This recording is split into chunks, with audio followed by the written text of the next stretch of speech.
নমস্কার, আমি অপূর্ব কুমার দে। আমার প্রিয় বন্ধু, ভাই বোন ও গুরুজনদের প্রতি শত সহস্র কোটি প্রণাম জানিয়ে শুরু করতে চলেছি আমি আমার স্বরচিত কবিতা।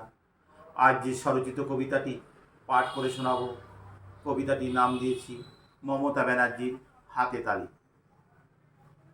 ঘরে বসে মমতা ব্যানার্জি দিচ্ছে হাতে তালি, ছড়িয়ে বিষ দিয়েছি আমি, লাগবে গায়ে জানি। বয়স আমার হয়েছে অনেক, কদিন আর আমি, আসবে যে নতুন করে, বুঝবে সে বিষের জ্বালাখানি।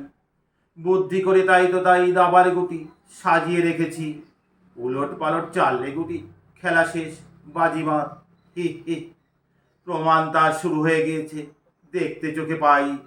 অন্নপূর্ণ ভাণ্ডার নিয়ে কত কি ভাঙচুর, ট্রেন অবরোধ তাই। বলি সবে তো সকাল, এখনো অনেক বাকি সন্ধ্যা হতে। ও শুভেন্দু, ছেড়ে দে মা কেঁদে বাঁচি, সময় থাকতে ফিরিয়ে আমায় দে।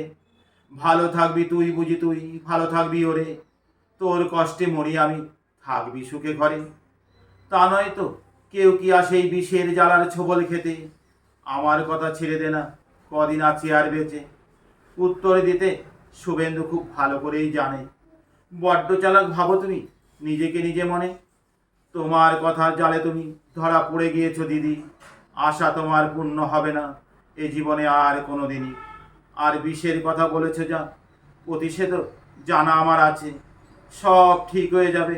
আর কটা দিন সবুর করো, তালি পড়বে না আর হাতে। আমি সেই শুভেন্দু অধিকারী, মনে তোমার পড়ে, প্রতিজ্ঞাবদ্ধ একদিন ছিনিয়ে নেব পশ্চিমবঙ্গকে। ভালো নিশ্চয়ই থাকবে বাংলাবাসী, উন্নতি এই বাংলার হবে, এই আশা রাখি আমি। দেখবে জানবে তুমি মমতা ব্যানার্জি ঘরে বসে। নমস্কার।